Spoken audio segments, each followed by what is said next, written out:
Welcome back to the Taiwan Outlook. I'm your host, Wu Ruiguo. In this segment, we will continue our conversation with Ms. Katherine Liu and also Ms. Freda Lum. And we're going to talk about their careers. Like I said at the very beginning of our program today, that there are many success stories among overseas Taiwanese, especially among the young women. So I'm going to start off with Kathy. Kathy, you being a very successful businesswoman and running and managing a restaurant, and now you're manager of a major international trading company. And how do you develop that sense of what do you want to do professionally, and how do you make that commitment that you want to manage a restaurant, and then later on get involved in international trade?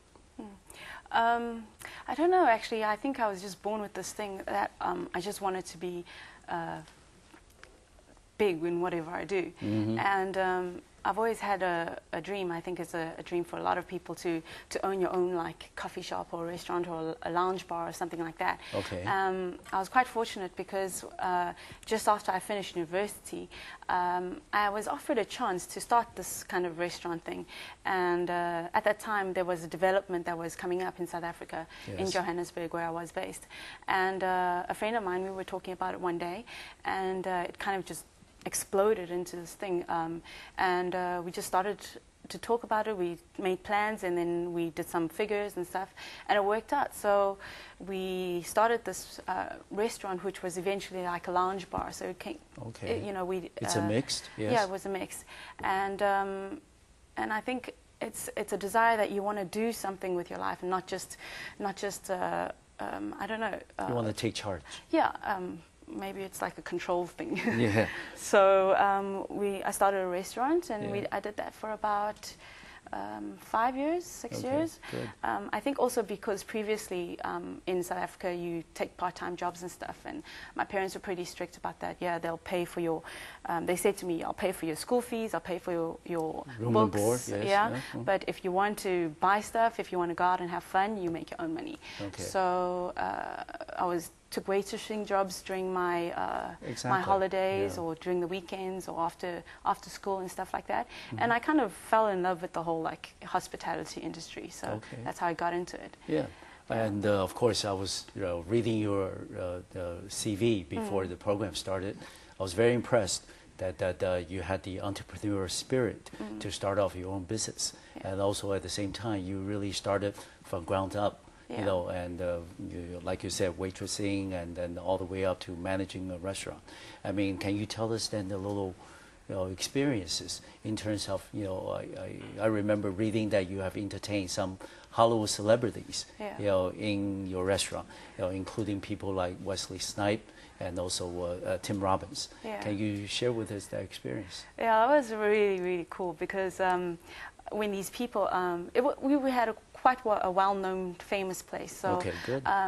some of these people who were brought over by their marketing companies, okay, they would have to take them and entertain them. So they would probably take them to somewhere where they would enjoy, which the atmosphere was kind of relaxed, but at the same time food was good. Yes. And food in South Africa at that stage was getting to be quite famous for what we call fusion food. Fusion food. So it was kind of like East Asian, and West, yeah. Yes. Mm-hmm. So and all the people like that at that time, and that was what we were offering. Okay. So a lot of the times these stars came into the restaurant, and a lot of the times they would say, okay, these people are coming, so make sure it's a nice table with some nice service and stuff like that. But I think Wesley Snipes was really cool because when he came in, I was really impressed with him, obviously. And I think all Hollywood stars have that certain aura about them. Exactly. When they walk in, they just have that presence. Kind of, yeah. And Tim Robbins as well. I've also Bridget's, the lady from iRobot. She came in as well, and she's just beautiful in person. Okay, and some of these stars all came to this area also. So I always brag about it because it's not everyone's restaurant. You can have these kind of stars and celebrities come inside. So it's one of the things that I'm really proud of that I've got to meet them. I think most of our viewers at home will agree with me that even though we're only about 20 minutes into our program today, that Kathy is really a people person, that you're comfortable dealing with people. And certainly that shows with your success in your restaurant, in managing your restaurant, and also later on in international trade. How do you think the two different career choices have interconnected in some ways, helping you to do a better job next time? Well, I just explained.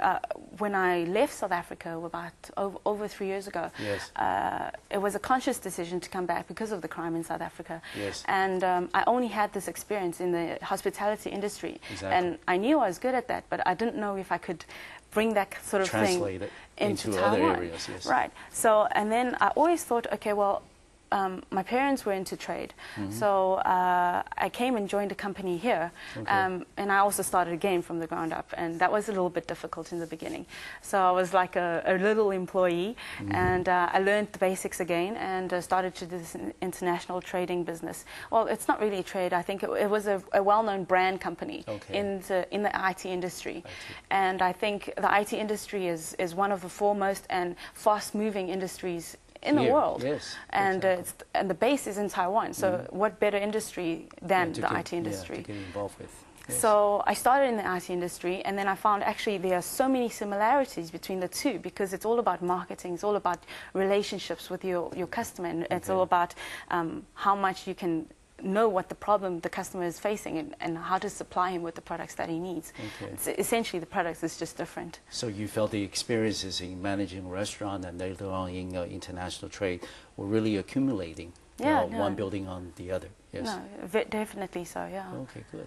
And Freda, I don't want to have too much of a time out for you, so I'm going to ask you about your career so far in the fine arts, and then you're developing your interest and career path in the art industry.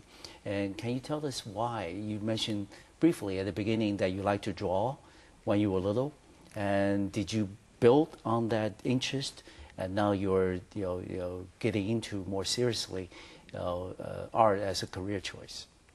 Well, I ever since I know when I was young, I really loved playing with Legos. When all the girls playing Barbie dolls, I was like, oh, I want Legos. So I have bunch of Legos, and then I started my design career very early, when I was in grade 10, I believe, in year 2000. Okay. And then I have to be very thankful to my schools and my teachers, everyone who supports me, because they let me do whatever I want, really. Okay. Yeah, and then I start with doing product designs and also graphic designs for the first couple of months.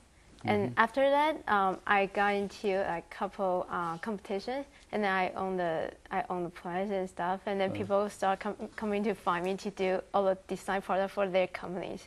So it's like people telling people and then introducing word of mouth. Yeah, and it's like that. The business starts with that.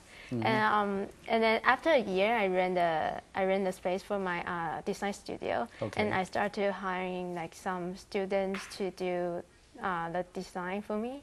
And then after several years, when I get into university, I came back to Taiwan, and then there's some people, I don't know how they heard my name. Okay. And then they approach you. Yeah. And then I start my international kind of design firm. Okay. Yeah. And you still do design work primarily, right? Yeah, that's my main job. And then, but after I get into university, Emily Carr, the school prof introduced me media and films. That's how I started with filming. Yeah. So we were talking before the taping started that you are currently involved in production of movies. Can you tell us a little bit about that? I started a very small, 10 minutes short films, short subject. like a student film when I was still in school. And after I graduate, I've been hired as a producer for 20 minutes film, working in Canada. And then after that one, I got introduced to a film crew, and then I helped them from Chicago to Taiwan to help them from the very beginning to the post production for like a film. Okay. Yeah. So, but the filming experience is very different from the Western to the Asia. In Taiwan. Because like in Taiwan, I know lots of people from the Along Pianchang. Yes. Yeah, and then they taught us lots of stuff that you should know, like filming in Asia, and that's what I never knew, like when I was in Canada. Yeah. So. Okay, but let me ask you though, even though you're starting your career in graphic, design, industrial design, and then now you're branching into film and media, and how would you categorize that your interest as you develop your career further? Would you want a combination of the two, or just concentrate on one in the future? That's also bothering me right now, because I really love to be as a I really love to being as a designer. Yes. Yeah. That lets you a creativity. Yeah, but design to me is like a interest. It's like a hobby. Okay. I can do that like whenever I want, right? But I don't really want to make that into your career. Yeah, to my career, like you need to depend pressures on it. and stuff. I just want like design to be my like the time part-time question, pursuit. Something like that. I don't know. Okay. I don't know. Okay. I don't know what I'm talking about. Yeah, we can come back and talk about that a little further. Afterwards, take a short break on the Taiwan Outlook. We'll continue our discussion with Kathy and Freda in about 2 minutes.